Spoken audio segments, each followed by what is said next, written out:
Pasca penyakit mulut kuku berakhir, proses pemulihan perekonomian peternak terus dilakukan oleh pemerintah provinsi.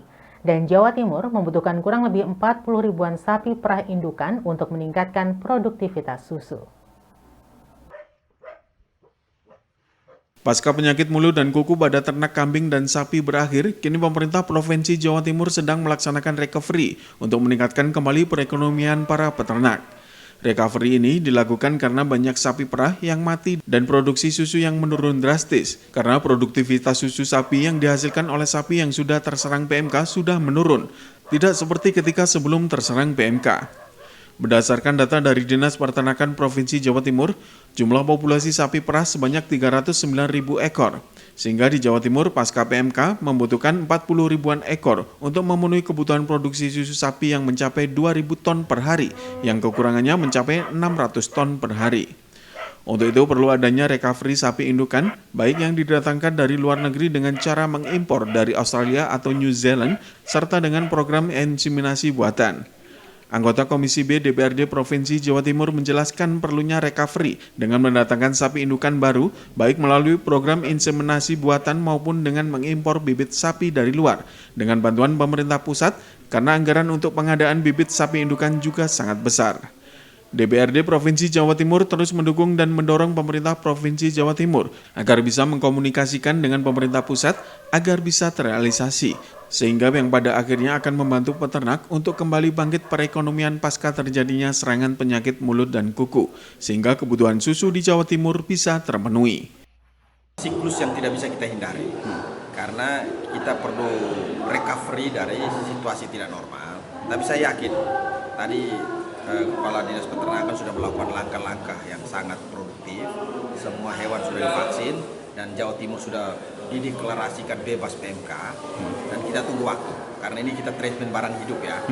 Jadi lama-kelamaan kalau mungkin akan ada pergantian sapi.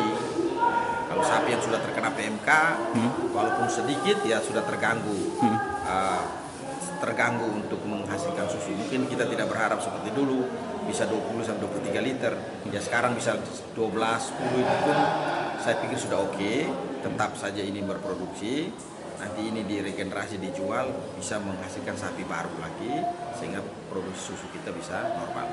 Tapi di lain pihak saya dengar harga susu bagus. Bagus, ya. Itu sangat menjanjikan. Ya, ini artinya tergantung supply dan demand ya.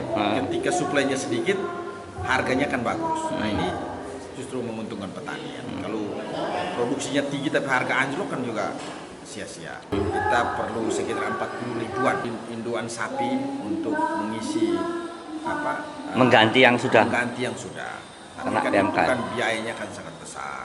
Kita tidak bisa mengharapkan pemerintah provinsi, kabupaten, tapi dari pemerintah pusat. Mudah-mudahan kalau itu program kita dorong di pusat terjadi, ya kita bisa dapat di Jawa Timur dan masyarakat bisa memanfaatkan kalau itu. Kita di rapat-rapat DPR dengan Dinas Peternakan kita dorong mereka supaya bisa memantau dan membangun komunikasi dengan pusat supaya ini bisa realisasi. Tapi karena ini masih memasuki tahun politik, ya sudah semua sektor kita cooling down dulu setelah ada pemerintahan baru.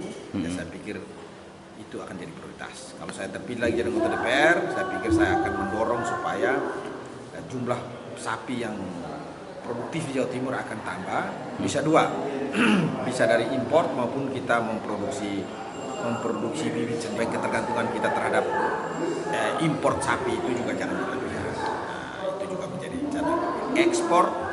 Import tapi import yang terkontrol. Ketika dalam negeri tidak ada pasokan ya. Nah, jadi kita mesti mempertimbangkan itu. Dan di lain pihak ya kita dorong para peternak kita untuk menghasilkan bibit-bibit yang standar sehingga produksi susu kita bisa kembali normal. Iwan Hikmawan melaporkan.